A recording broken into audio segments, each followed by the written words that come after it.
আসসালামু আলাইকুম সুপ্রিয় ভিউয়ার্স, আশা করি সবাই ভালো আছেন। যে যেখান থেকে আমার আজকের এই সুন্দর রেসিপি দেখা সবার প্রতি অনেক অনেক দোয়া রইল। আজকে আমি এত সহজ আর এত সিম্পল খুবই টেস্টি একটা রেসিপি তৈরি করি। আর আজকের রেসিপি চাল কুমড়ার মোরব্বা, খুবই সহজ আর খুবই সিম্পল, খাইতে কিন্তু অসাধারণ। এই যে দেখতে পারা মাশাআল্লাহ বেশ সুন্দর একটা চাল কুমড়ার পিস আমি বাই করিয়ে আনছি। এইখানের মাঝে প্রায় 2 কিলো কাছাকাছি, 6 পাউন্ড করে কিলো, তো 10 পাউন্ড দিয়ে আমি এই পিস বাই করিয়ে আনছি।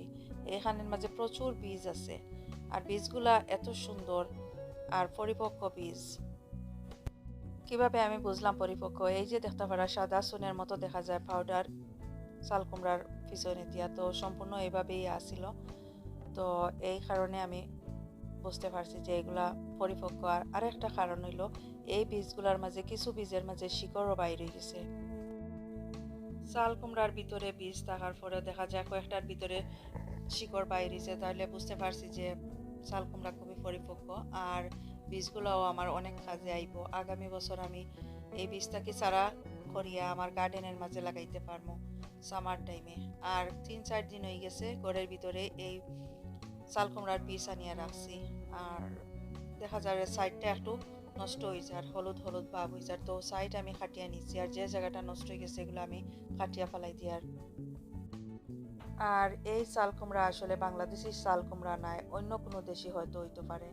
এই প্রথমবার আমি এগুলো আনছি, এর আগে কোনো সময় আমি আনছি না। তো সফর মাঝে যাওয়ার পরে দেখছি এরকম পিস পিস করিয়া কাটিয়া রাখা হয়েছে, তো একটা পিস আমি নিয়ে আইছি। ভাবছি যে যদি অনেক টেস্টি হয় ভালো হয় তাহলে হয়তো অন্য সময় যদি পাই তাহলে নিয়ে আইমো। চাল কুমড়ার চামড়া যে অনেক শক্ত, এই চামড়া কাটতে অনেকটা সময় লাগে। তো সুন্দর করে আমি এগুলা কাটিয়া পরিষ্কার করিয়া নিয়েছি। আর উপরের একটু একটু সবুজ ভাব আছিল, এগুলাও কাটিয়া নিয়েছি। আর উপর দিকে বুক সাইড যে আছে, বুক সাইডেরও পাতলা যে অংশটা আছে, নরম যে অংশ, এই অংশটা আমি কাটিয়ে নিছি। এগুলা থাকলে তেমন একটা টেস্টি হয় না, ভালো হয় না রান্না করার পরে। এই কারণে আমি উপরের অংশটাও হালকা করে কাটিয়ে নিছি। সবগুলো আমি এইভাবে পরিষ্কার করে নিছি। আর এরকম যে একটু দেখতে পারা ডায়মন্ড শেপের এরকম করি আমি সবগুলা কাটিয়ে নিব। তো যে কোনোভাবে যে যেভাবেই পছন্দ করেন এইভাবেই কাটিয়ে নিতে পারবা। তো আমার এরকম সাইজটাও দেখতে আমার কাছে খুব ভালো লাগে, তো এই কারণে এরকম করিয়া কাটিয়ে নিই। আর যে শেপ দিছি এই শেপে এইভাবে কাটিয়ে নিই। আর তো সবগুলো আমি এইভাবে সুন্দর করে কাটিয়ে নিলাম। এখন আমি এগুলো বালা করে ধুইয়া পরিষ্কার করিয়া নিব। 3-4 বার বালা করে আমি পরিষ্কার করিয়া নিছি। নেওয়ার পরে এগুলো আমি এখন সিদ্ধ করিয়া নিব। একটা হাঁড়ির মাঝে বেশ কিছু পানি দিয়া দিছি, দেওয়ার পরে সবগুলা চাল কুমড়া আমি এইখানের মাঝে দিয়া দিয়ার। আর এই চাল কুমড়া সিদ্ধ করার সময় অন্য কিছুই দিতাম না, শুধু পানির মাঝে সিদ্ধ করিয়া নিব। ভাবছিলাম আমি 80% এগুলা সিদ্ধ করবো, কিন্তু অনেকটা সময় এখানের মাঝে সিদ্ধ হয়ে গেছে। 45 মিনিট আমি চুলার মাঝে রাখি দিছিলাম, দেখা যায় যে বালাখড়ি সিদ্ধ হয়ে গেছে। তো সিদ্ধ হওয়ার পরে পানি জড়ানির লাগে আমি এখানের মাঝে রাখছি। আর সবগুলা বালাখড়ি সিদ্ধ হয়ে গেছে, সিদ্ধ হইলেও কোনো অসুবিধা নাই, এগুলা ভাঙতো নাই। তো ঠান্ডা হওয়া পর্যন্ত অপেক্ষা করিয়ার। আর এখন অনেকটা সময় পরে এগুলা ঠান্ডা হয়েছে, হওয়ার পরে আমি ওগুলা ছিদ্র করিয়া নিমু। একটা একটা পিস এভাবে একটা ফোক কাঁটা চামচ দিয়া এইভাবে আমি ছিদ্র করিয়া নিমু। আর ছিদ্র করলে ভিতরে মিষ্টি খুব সুন্দর ইয়া ঢুকে। ফোক দিয়া না করলে এইভাবে স্টিক যদি থাকে, স্টিক শার্প একটু আগা সাইড একটু দাঁড়ালো থাকে, এগুলা দিয়ে এইভাবে সুন্দর করে ছিদ্র করে নেওয়া যায়। সবাই দেখি যে সিদ্ধ করার আগে, আমিও নিজেও করতাম, সিদ্ধ করার আগে এইভাবে ছিদ্র করিয়া নিতাম। অনেকটা সময় লাগে, অনেক কষ্ট হয়। তো সিদ্ধ করার পরে এইভাবে ছিদ্র করিয়া নিলে খুব সহজে করা যায়। 5 মিনিটের মাঝে সব কিছু আমি এভাবে ছিদ্র করিয়া নিছি। এখন বালা করে চিপিয়া নিই আর এভাবে স্কুইজ করিয়া পানির ভিতরে যদি থাকে তো এগুলা বাইরে যাব। আর পানির ভিতরে যদি থাকে আর রান্না করা হয় টেস্টটা তেমন একটা ভালো হয় না। এই কারণে আমি বালা করে পানি চিপিয়ে নিলাম, বেশ কিছু পানিও বাইরে হয়েছে। আর দেখতে পারা সব কিছু সুন্দরভাবেই রয়েছে, ভাঙছে না। একটা হাঁড়ি গরম করলাম এখন আমি। আর হাঁড়ি গরম করিয়া আমি এখানের মাঝে ঘি দিই, আর সুন্দর একটা টেস্ট আমার লাগে। তো এইখানের মাঝে আমি ঘি কতটুক দিছি আসলে নির্ভর করে কতটুক চাল কুমড়া আছে এই অনুপাতে। আমি 1/4 কাপ থেকে আর একটু কম দিয়া দিছি। তো এখানে মাঝে কার্ডামন দিয়া দিছি, সিনামন স্টিক দিয়া দিলাম, বে লিফ দিয়া দিলাম। তো 30 সেকেন্ড আমি এইভাবে ঘির মাঝে বাজিয়ে নিছি। এখন সবগুলা চাল কুমড়া আমি দিয়া দিমু, ঘির মাঝে সুন্দর করে বাজিয়ে নিমু। আস্তে আস্তে এইভাবে নাড়াচাড়া করিয়া সুন্দর করিয়া বাজিয়ে নিমু। কালারটা একটু চেঞ্জ হইতো, চাল কুমড়ার কালার একটু চেঞ্জ হইতো আর সুন্দর একটা স্মেল আইতো। তো এতক্ষণ পর্যন্ত আমি অপেক্ষা করি আর মাঝে মধ্যে নাড়াচাড়া করিয়া দিমু, এপাশ ওপাশ করিয়া দিয়া দিমু। এই যে খুব সুন্দর একটা কালার আইছে।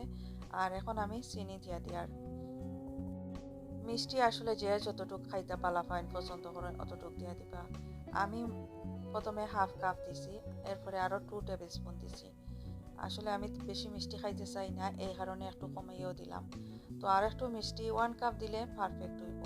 যারা মিষ্টি বালা পাইন 1 কাপ দিয়া দিবা। তো আমি একটু কমাইও দিয়া দিলাম, কারণ আমি এতটা মিষ্টি বেশি বালা পাই না। তো চিনি গলা পর্যন্ত অপেক্ষা করছি। চিনি গলার পরে আমি এখন দিয়া দিলাম 3 কাপ পানি। চাইলে আরও 4 কাপ পানি দেওয়া যায়, 4 কাপ পানি দেওয়া যায়। তো আমি 3 কাপ দিয়া দিছি। মিডিয়াম টু লো হিটে এগুলো আমি সিদ্ধ করিয়া নিব। সিদ্ধ করি বলতে রান্না করে নিব। এখন আমি থোড়া সল্ট দিয়া লবণ 1/4 টিস্পুন দিয়া দিলাম। কাবার করি আমি রান্না করি আর বেশ কিছু সময়, 30 মিনিট হয়ে গেছে, 40 মিনিট হয়ে গেছে, কালারও চেঞ্জ হয়েছে। আমি যে দিয়া দিছিলাম কিছুটা কমছে। এখন 1/4 কাপ আমি ফ্রেশ কোকোনাট, গ্রেটেড কোকোনাট নারিকেল দিয়া দিলাম, কোরানো নারিকেল এখানের মাঝে দিয়া দিলাম। দিয়ে আস্তে আস্তে নাড়াচাড়া করে দিয়ে, আর নরম যেহেতু চাল কুমড়া ভাঙি যাইতে পারে, এই কারণে আমি আস্তে আস্তে এগুলা নাড়াচাড়া করে দিয়ে আবারও কাবার করে রাখবো আরও কিছু সময়ের লাগে। তো 1 ঘন্টার উপরে আমি এগুলা রাখছি। পানি অনেকটা টানিয়ে আইছে আর কিছু কিছু একটু একটু পানি পানি রয়েছে। তো এরকম রইলেও কোনো অসুবিধা নাই। আস্তে আস্তে আরও ঠান্ডা হইলে এগুলা আর একটু শুকাই যাব।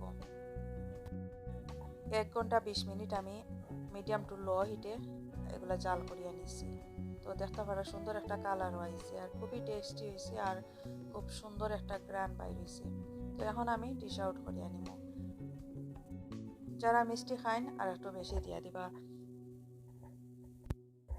পিসগুলা দেখতে পারা খুব সুন্দর, ভাঙছে না, খুব সুন্দর সুন্দর আস্তে আস্তে যেভাবে আমি রাখছিলাম ঠিক ওইভাবেই রয়েছে।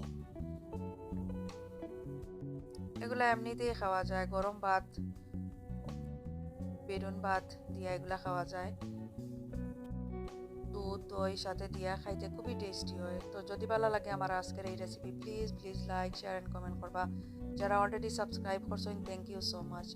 আর যারা করছেন না করিয়া নিবা, নতুন কোনো ভিডিও আইলে খুব তাড়াতাড়ি আপনার কাছে পৌঁছে যাইব। ফেসবুক পেজটাকে যারা দেখরা thank you so much, follow দিতে ভুলবা না। ভালো থাকা সবাই, আল্লাহ হাফেজ।